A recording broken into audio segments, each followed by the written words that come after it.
Hello chaps, welcome to John Robson Guitar Tuition. Once again, I do hope you're well.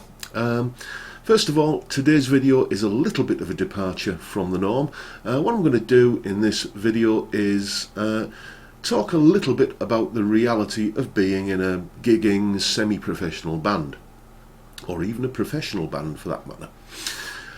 When you first come up with the idea of, hey, let's put a band together, the notion that you probably have is, getting together with a group of like-minded individuals who are all as crazy about music as you are, and you're going to play music that you love, and you're going to enjoy the warm glow of an appreciative audience, and probably, if you're lucky, make a few quid into the bargain. Now, if that was the reality of the situation, then who's going to complain? Certainly not me. But unfortunately, the reality is a little bit more like this. The first band meeting. You meet up with a bunch of people who've all answered the same ad as you. You go out for a beer or two, maybe even a curry, and you discuss what sort of music you want to play, what songs to include in the set list, maybe even get as far as discussing a band name. You set up a date for the first rehearsal, and then you agree upon half a dozen or so songs to go through at that first practice. Then you spend the next week or so learning those songs, nailing that tricky solo, figuring everything out so that you're ready to hit the ground running as soon as you hit the practice room. Sure, there are always going to be a few things that need to be left until you're all in the same room together. How to divide up harmony vocals between you, how to come up with an ending for a song that fades out on the record, that kind of thing. But by and large, you are ready to rock. So you turn up for the first rehearsal, and this is what happens. What happens at the first practice? The drummer hasn't learned any of the songs. This is a given. Drummers do not learn songs. They may insist that they have done so, but this usually equates to listening to the track in the car and familiarising themselves with it in a somewhat vague fashion. Rarely have I ever played with a drummer who will set up his kit at home and play along with the track to learn where the accents and fills should go, or what the dynamics of the tune are. In the rehearsal room, they simply count off the tempo, too fast usually, and busk along with the rest of you in a dum chicka manner until they've got their head round what they should actually be doing. This can take weeks. The ego on legs that is the singer needs 2 of the 3 songs from the list of 6 that he's actually learned to be transposed into new keys. He could have phoned or emailed the bass player and guitarist to let them know this in plenty of time for the first practice, but didn't. So, you find yourself having to transpose on the fly. Usually it'll be a song which depends on open strings for the riff or solo, which are now unavailable in the new key, making the song nigh on impossible to play without retuning for that one song. Rest assured though, he really does know the songs, as long as he has his lyric sheets. Oh, bugger, lads, I've left the folder at home. Can we do that one next week? Then there's the bass player. He's been on a course or been doing overtime at work and only learned 3 of the songs as well. Unfortunately, it's not the same 3 as the singer, so he's desperately trying to look over at the guitarist's fingers on the fretboard to see what the chord sequence is and come up with a bass line to fit. A very peculiar form of sight reading. This goes on for months. Week after week after week of trudging home from yet another desperately miserable rehearsal where you've achieved the square root of bugger all. But eventually you do get to a point where you start thinking, maybe this could work. It feels like it's really gaining a bit of momentum now. Maybe we're going somewhere with this.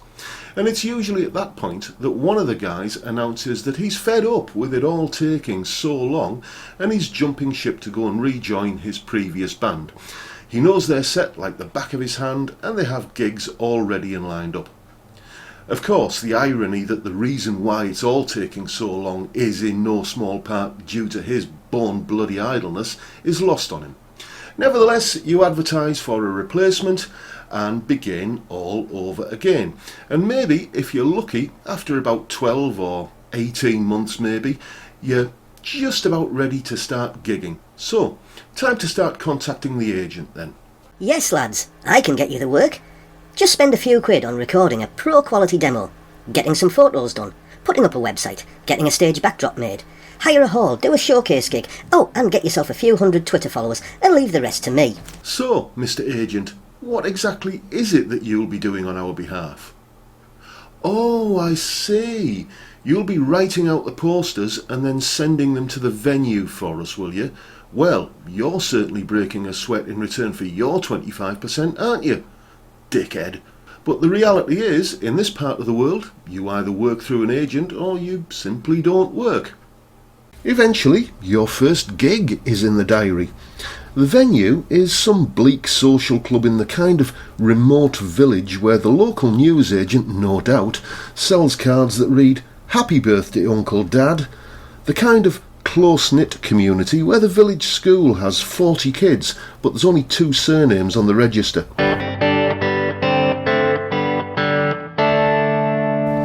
You proceed to hump all of your gear up 3 flights of rusty, rickety outdoor fire escape stairs to find the dressing room. Dressing rooms come in 2 varieties, those that faintly smell of urine and those that reek of it. So you do the gig and it goes okay, let's assume. Now it's time to get paid, to enjoy the fruit of your labours. Now, when it comes to this, there are 2 types of gig in the northeast of England. There are what's called pickups and no pickups. A pickup is where you get paid by the venue on the night. A no pickup is where the venue pays the agent, and then at the end of the month the agent writes you a cheque minus the commission that's owing from all the gigs you've played that month. And many's the time we've limped the van to the gig on its last thimbleful of diesel and thinking, it's okay, tonight's a pickup, we'll fuel up on the way home. And you just know what happens next, don't you?